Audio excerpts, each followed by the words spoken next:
Hello प्यारे साथियों, आज हम करने वाले हैं 10th class geography lesson first के एमसीक्यू क्वेश्चन जो ऑप्शनल आपके पेपर में आते हैं। अभी बोर्ड एग्जाम के पेपर शुरू हो रहे हैं, उसके संदर्भ में वेरी वेरी इंपॉर्टेंट क्वेश्चन है, तो आप इसको ध्यान से देखिए। पहला क्वेश्चन है, भूगोल के अंदर निम्नलिखित में से कौन सा संसाधन अचक्रीय है। अचक्रीय का मतलब जिसको दोबारा से चक्कर में नहीं ला सकते, यानी कि दोबारा से खराब होने के बाद दोबारा उसका प्रयोग नहीं कर सकते। जैसे कोयला है, कोयले को जलाने के बाद उसका दोबारा प्रयोग नहीं कर सकते, इसलिए आपका आंसर हो जाएगा कोयला।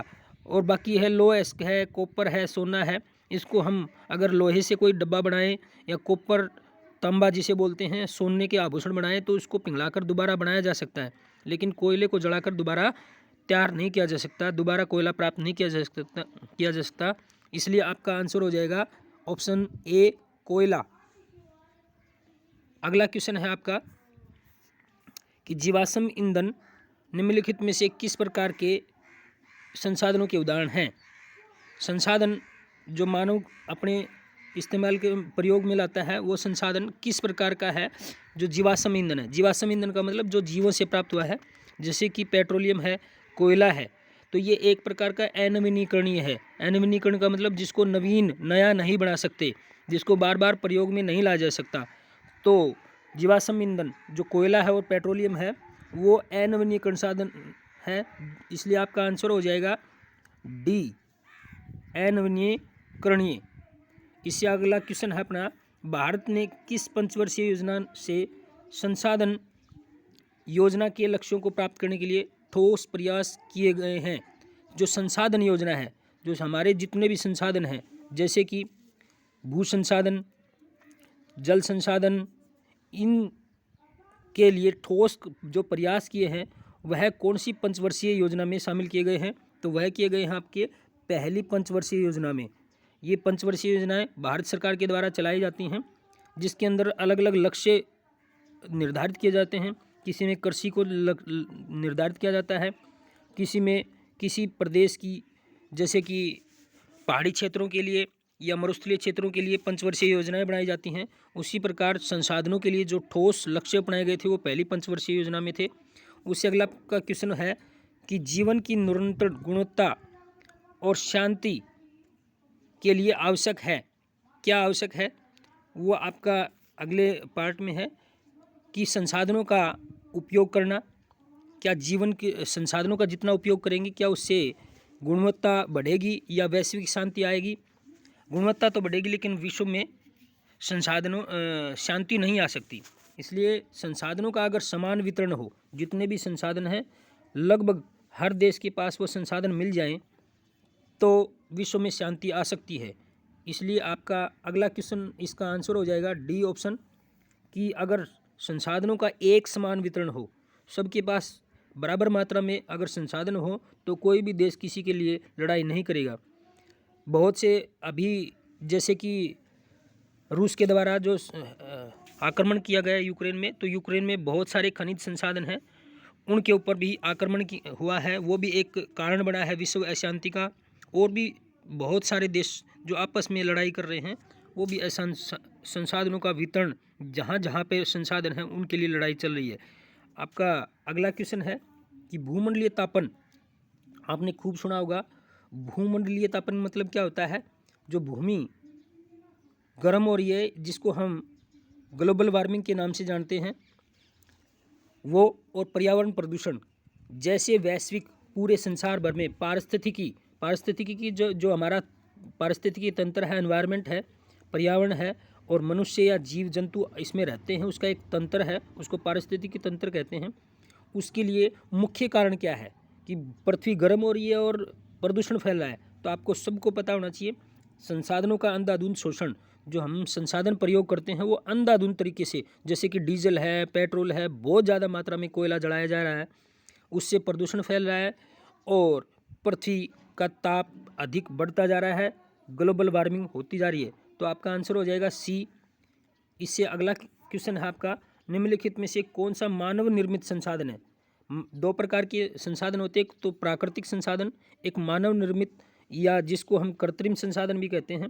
तो पेट्रोलियम प्रकृति है से बना है, वन मशीनें जो है वो मानव ने बढ़ाई है, बाकी सब प्राकृतिक संसाधन है, इसलिए आपका आंसर हो जाएगा सी मशीनें।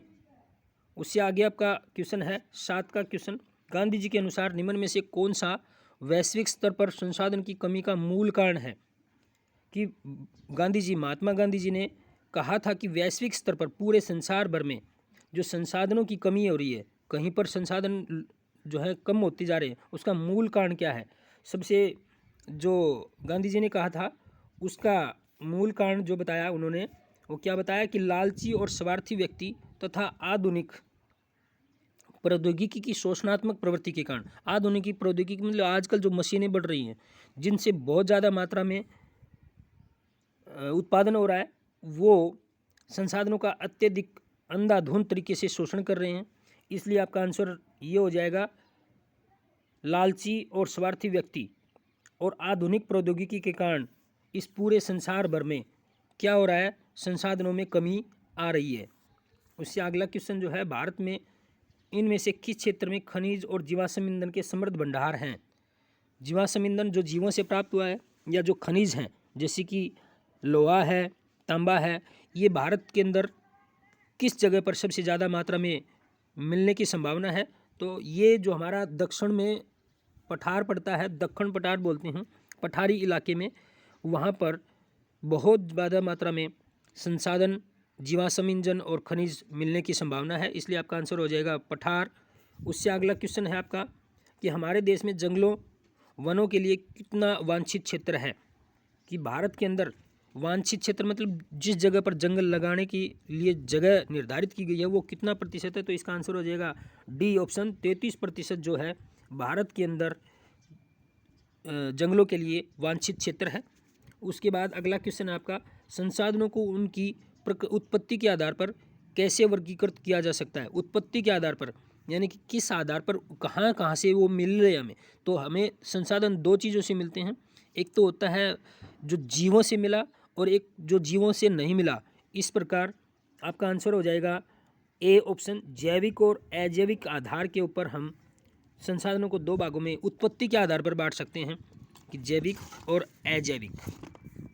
अगला क्वेश्चन है आपका, निम्नलिखित में से किस राज्य में अति पशुचारण भूमि के निम्नीकरण के लिए जिम्मेदार है? भूमि का निम्नीकरण का मतलब होता है भूमि का जो शक्ति है, उर्वरा शक्ति है, वो खत्म होती जा रही है। देखिए, जैसे कि आपने सुना है कि राजस्थान रेतीला इलाका है, मरुस्थल है, लेकिन वो वास्तव में बहुत ज़्यादा वनस्पति थी, लेकिन पशुओं के चराने के कारण वहाँ पर वो भूमि, वहाँ वनस्पति, पशुओं ने वनस्पति खा ली और वहाँ पर मरुस्थल पैदा हो गया। तो इस प्रकार भारत में राजस्थान और मध्य प्रदेश में बहुत ज़्यादा पशु चारण के कारण भूमि का निम्नीकरण हो रहा है। तो आपका आंसर हो जाएगा बी ऑप्शन, मध्य प्रदेश और राजस्थान में बहुत ज़्यादा मात्रा में अति पशुचारण की भूमि के कारण भूमि का निम्नीकरण हो रहा है। उससे अगला क्वेश्चन आपका 12 का कि जब मिट्टी के पानी के माध्यम से, जब मिट्टी है और वो पानी के माध्यम से पानी की कटौती चलती है, पानी की यानी कि पानी जब चलता है और वो काटता जाता है और गहरे चैनल यानी कि गहरी जो खाइयाँ बना देता है, तो वो निम्न होते हैं। किस प्रकार के अपर्दन होते हैं? उसे हम कहते हैं अवनालिका अपर्दन। अवनालिका मतलब नाली बना करके, पानी जब चलता है तो नालियाँ बना करके काटता है मिट्टी को।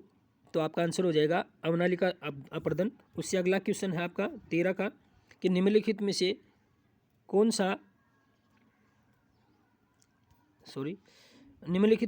सा जैविक संसाधनों का एक उदाहरण है? जैविक मतलब जो जीवों से मिला है, तो सीधी सी बात है भाई, चट्टान, लोह, अयस्क, सोना, ये तो अजैविक पदार्थ हैं। तो हमें जैविक पदार्थ किससे मिलते हैं? पशुओं से। तो आपका आंसर हो जाएगा डी, पशुओं से। उससे अगला आपका क्वेश्चन है 14 का कि इनमें से कौन सा जैविक संसाधन नहीं है? जैविक वैसा ही है, जैविक नहीं है इसमें बताना है। वनस्पति और प्राणी जात ये जैविक है, चट्टाने जैविक नहीं है, ये अजैविक होती हैं। तो इसलिए आपका आंसर हो जाएगा बी ऑप्शन, चट्टाने। उसके बाद अगला क्वेश्चन आपका 15 का कि निम्न में से इनमें से किस प्रांत में सीढ़ीदार खेती की जाती है? सीढ़ीदार खेती क्या होती है भाई? कि जो पहाड़ी इलाके होते हैं वहाँ पर